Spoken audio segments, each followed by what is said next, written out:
Staffy, before there was a Pump Up the Volume video that talks about the history of house music, this brother Staffy, he told me all about it.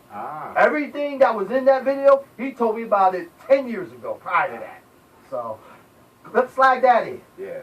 How are you, sir? Fabulous, as usual. I'm so glad you're here. I'm glad to be here, too. Last time I was here, everything was not digital. Everything was not digital. I was on right here. Turntables. Right here. Yep. And the last time we saw each other was at the Winter Music Conference. Indeed. When I did a shout-out for, I think, this show. Yes, you did. House of Inspiration. Yes, you have. And we play your drops, sir, and I thank you for doing that. I appreciate it. I'm glad to be here. Thank you very much for inviting me. Of course. Absolutely, man. Let me tell you about Slag Daddy. Back in the day when I used to do it live, he would call up once in a while and be like, "Hey, I'm in the area. Can I come by the studio?" Sure. I got some records I want to talk about. Come on through, because he had at that time Heavenly Light. He had, oh my goodness, Going Up. He had Spirit of the Dance. Spirit of the Dance. Together in Spirit Party. Yep. Mm-hmm. Big shout out to Carlos Sanchez. Back in the analog days. Yep. Right. But the one thing that this man is about, and is still about, is that consistency and just a good product to put out. Presentation. Longevity.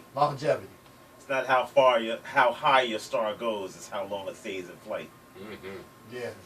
And I love that over the years that Glenn has found a way to adapt to what's happening today. He's never been a person that's been behind. He's always been futuristic in his approach. So I appreciate that a lot. Yeah, because I mean, over the years, he would, I would ask him certain questions, especially on the production side, and he always shared with me the information that you need to have if you want to take it on this level.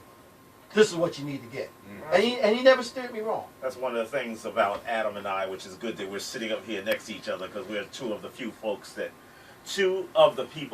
few and far between, that will actually tell you exactly what you need to know without holding back, like we're scared that if we tell you something that you're going to do better than us. If you do better than us, that's good. That's where you were supposed to end up. I was going to say, that's what you want. Yeah, you do your thing, but we're not afraid to tell you as much of the information as we have and tell you how to go get some more if you want to go get it. Right. A lot of folks are so scared that they're so busy holding on to the little bit they have that they end up with less because they don't share and expand their own experiences with their contemporaries and with their friends.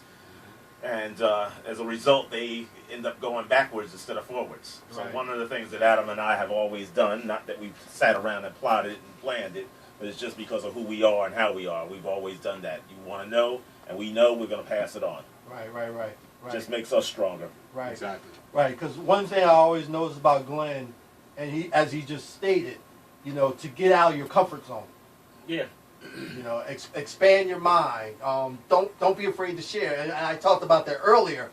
And you know this, how back in the day DJs was afraid to share, records or where they got the music or what music they're playing. Yeah, and then you have people that were producers and they were producers as / engineers, and they did not want to tell you about how they recorded something or how they got certain sounds or what machines they used or what programs they used or how they got loops or how they got someone to actually play it live. Right. So, we always talked about that. Adam and I have gone, as well as Eddie, to this particular event called the AES, which is Audio Engineers Society, which is coming up in a couple of weeks. Yeah. Okay. I'll see you there. Yes, you will. And we go there, and we see a few other folks, but it's a good chance and a good place to hobnob with the higher end audio people. And see the equipment similar to the kind of equipment that's here in this studio, radio studio, but it's the higher end equipment, and get a chance to talk to folks. And I think that's the biggest takeaway, is that for Glenn, he is a steward of being a student of his craft. Yeah. And I love that so much about him, and others that are just few of us, but to go to AES is nothing for us. We go to New Music Seminar, we'll go to the WMC and get to talking, really, not just attending the events. So I think for Glenn and I, we're really interested in how to make this better. So out of that, we want to learn and we want to share. I feel like it's better for my spirit the more I share than when I don't. The more I'm willing to give, even freely, the more comes back to me. If I want to make a lot of money, I need to be giving to my community and to my fellow man. And then out of nowhere, every time I turn around, there's another check that's in my name or another payment that was due to me that I got. And that's because I gave more to the universe freely, without thinking I need to get something in the immediate, you know? Right. And I think Glenn and I work in this similar space where we keep it real. We try to anyway. And then we also try to be, we want to stay in a position of knowledge, wanting to learn and be inquisitive. We both also stepped into something that's even beyond just the immediate of learning and audio, which is into the Grammys. Yes. Okay. So one of the things that both Adam and I have done, and a few other folks, Dawn is also included in this, is joining and becoming members of the Grammys, the National Association of Recording Arts and Sciences, which is the organization that does the Grammy Awards. And by being Grammy members, at least being Grammy members, then you can look to become a voting Grammy member. And that's a way to have your voice heard. It's kind of like, you know, if you don't vote, shut up. Yeah. If you don't vote, and you can't make a change, or you can't have anything to say because you weren't part of the process. Right. So me, Adam, Dawn, and several other folks have pushed and strived to become voting Grammy members so that we can have our voice heard and be part of the whole community of professionals. And I know there are some people, though I don't care, but there are some people that may look at it where, oh, you're trying to go get accolades and validation from a group that's outside of your community. If that's those people who say that generally are not in the voting Grammy members. They are not voting Grammy members. They are not even Grammy members that are not voting, because you can be voting and not voting. So I look at it as that it's a global, my community is global, music is universal, and I'm looking for not so much accolades that I haven't deserved, but I'm looking for recognition of all that I've done. Well, one thing, because once again, this is a few of the reasons why the show exists, not only to, once again, promote our artists, you know, promote the music, promote God in the music, but just to share this information like this. One of the things I always want to actually ask you, Adam, if you are an artist or producer or DJ and you want to do what you're doing full time, what organizations, you know, you don't have to name them all, but you know, like maybe your top three, what certain organizations should you, if you want to, you know, just be involved in this music process, what are the three that are the most important? And I'm talking like songwriting or, you know, a conference, like maybe the Winter Music, you know. I'll tell you, two or three of the main things that really helped me, because I can only speak from experience, right? Sure.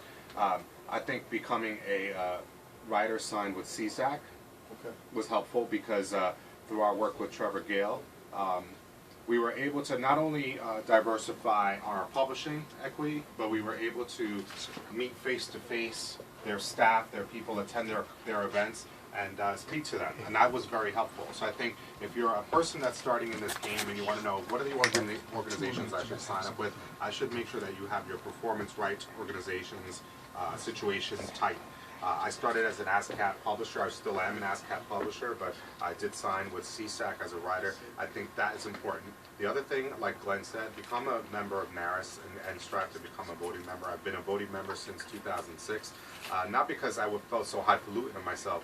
I really have the late godfather of disco, Mel Sharon, to thank, because it was Mel's insistence when I was running West End Records with Kevin Hedge and him, that he thought that as a dance music person, I need to give my voice and give my vote towards the cause of dance music, because he feels like we're a dying breed in terms of the voting body.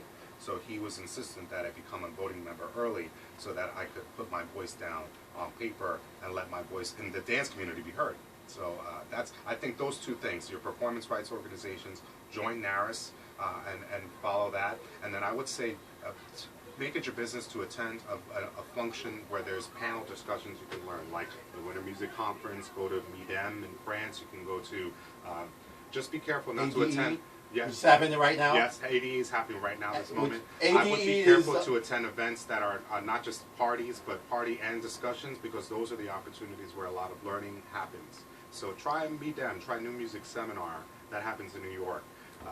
There's a few others that I would look into, and just to get a small